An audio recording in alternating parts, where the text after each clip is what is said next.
Hello friends, ఈరోజైతే కమ్మగా వెరైటీగా కొత్తగా ఉండే ఒక కమ్మని రెసిపీని అయితే చూపించబోతున్నాను.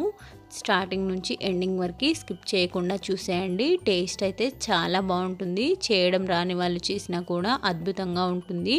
టేస్ట్ అయితే చాలా బాగుంటుంది. ఈ కమ్మని రెసిపీ తయారీ ఏంటో ఈ వీడియోలో చూసేయండి ఫ్రెండ్స్. ఒక మిక్సింగ్ బౌల్ని తీసుకొని ఈ కప్పుతో 1.5 కప్పు వరకు గోధుమ పిండిని తీసుకోవాలి. ఈ గోధుమ పిండిని వేసుకుంటే టేస్ట్ చాలా బాగుంటుంది. అలాగే గోధుమ పిండి తీసుకున్న తర్వాత ఇదే కప్పుతో ఒక 1/2 కప్పు వరకు బియ్యం పిండిని, ప్లెయిన్ బియ్యం పిండిని వేసుకోవాలి. ఇలా బియ్యం పిండిని వేయడం వల్ల కాస్త క్రిస్పీగా ఉంటాయి.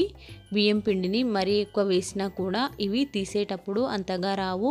1.5 కప్పు గోధుమ పిండికి 1/2 కప్పు వరకు బియ్యం పిండి సరిపోతుంది. అలాగే ఒక 1/2 కప్పు వరకు ప్లెయిన్గా ఉన్న ఓట్స్ని వేసుకోవాలి. ఇలా సింపుల్ ఇంగ్రీడియంట్స్తో ఈ రెసిపీ చేస్తే టేస్ట్ అయితే చాలా బాగుంటుంది ఫ్రెండ్స్. ఇవన్నీ వేసిన తర్వాత ఒక చిన్న అల్లం ముక్కని తీసుకొని సన్నగా తరిగి వేసుకోవాలి. వీటితో పాటు ఒక 2 పచ్చిమిర్చిని కూడా సన్నగా తరిగి వేసుకోవాలి. కొత్తిమీర, పుదీనా, కరివేపాకులని సన్నగా తరిగి వేసుకోవాలి. వీటితో పాటు మీడియం సైజులో ఉన్న ఉల్లిపాయని పొడుగ్గా కట్ చేసుకొని వేసుకోవాలి. మనం తీసుకున్న పిండికి తగ్గట్టుగా అల్లం ముక్కల్ని, పచ్చిమిర్చిని తీసుకోవాలి ఫ్రెండ్స్. అలాగే ఉల్లిపాయని కూడా మనం తీసుకునే పిండికి తగ్గట్టుగా తీసుకోవాలి. మరి ఎక్కువ తీసుకున్నా కూడా తీసేటప్పుడు అంతగా రావు. అలాగే ఒక చిటికెడు పసుపుని, 1/2 టేబుల్ స్పూన్ జీలకర్రని, నల్ల నువ్వులని వేసుకోవాలి.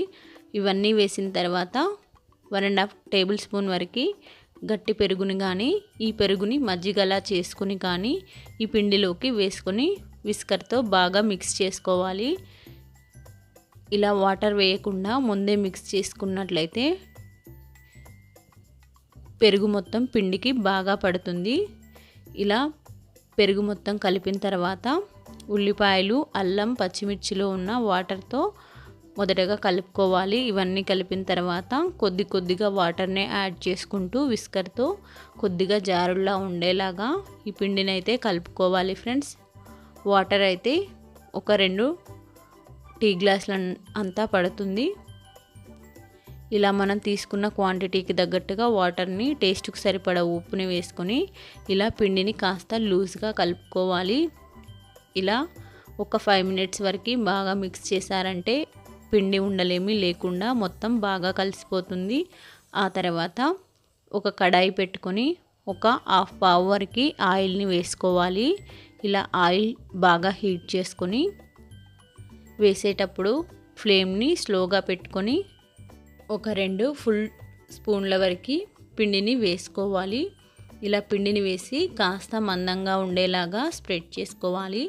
మరి పల్చగా కాకుండా కాస్త మందంగా ఉండేలాగా పిండిని స్ప్రెడ్ చేసుకోవాలి ఫ్రెండ్స్. ఈ అప్పాలనైతే మనకి కావాల్సిన షేప్లో చేసుకోవచ్చు ఫ్రెండ్స్. కాస్త ఆయిల్ని ఎక్కువగా వేసి చేశారంటే టేస్ట్ చాలా బాగుంటుంది. మనకి కావాలి అంటే రౌండ్ షేప్లోనైనా స్ప్రెడ్ చేసుకోవాలి, లేదంటే సిలిండర్ షేప్లో వచ్చేలాగానైనా స్ప్రెడ్ చేసుకోవాలి. ఈ విధంగా ఒకవైపు మొత్తం కాలిన తర్వాత ఇంకొక వైపుకి టర్న్ చేసుకోవాలి. ఇలా రౌండ్గా కానీ సిలిండర్ షేప్లో కానీ స్ప్రెడ్ చేసుకుంటే చూడటానికి టేస్టీగా కూడా చాలా బాగుంటాయి ఫ్రెండ్స్. ఇలా బ్రౌన్ రంగులోకి వచ్చేంత వరకు దీనిని మీడియం టు హై ఫ్లేమ్లోనే కుక్ చేసుకోవాలి. ఇలా మీడియం టు హై ఫ్లేమ్ని అడ్జస్ట్ చేస్తూ కుక్ చేశారంటే లోపల కూడా చాలా మంచిగా ఉడుకుతుంది. ఇప్పుడు మరొకటి వేయడం చూపిస్తున్నాను.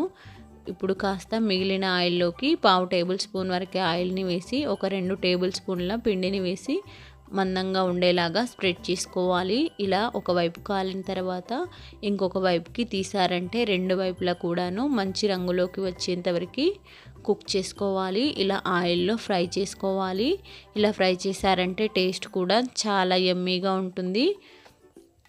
మరి ఆలస్యం చేయకుండా ఈ రెసిపీని వెంటనే ట్రై చేసి మీకు ఏ విధంగా వచ్చిందో కామెంట్ సెక్షన్లో కామెంట్ చేయండి ఫ్రెండ్స్. ఈ రెసిపీ చేయడం అస్సలు మిస్ చేసుకోకండి ఫ్రెండ్స్. అన్నీ ఇంట్లో ఉన్న వాటితోనే ఈజీగా చేసుకోవచ్చు. Thank you for watching.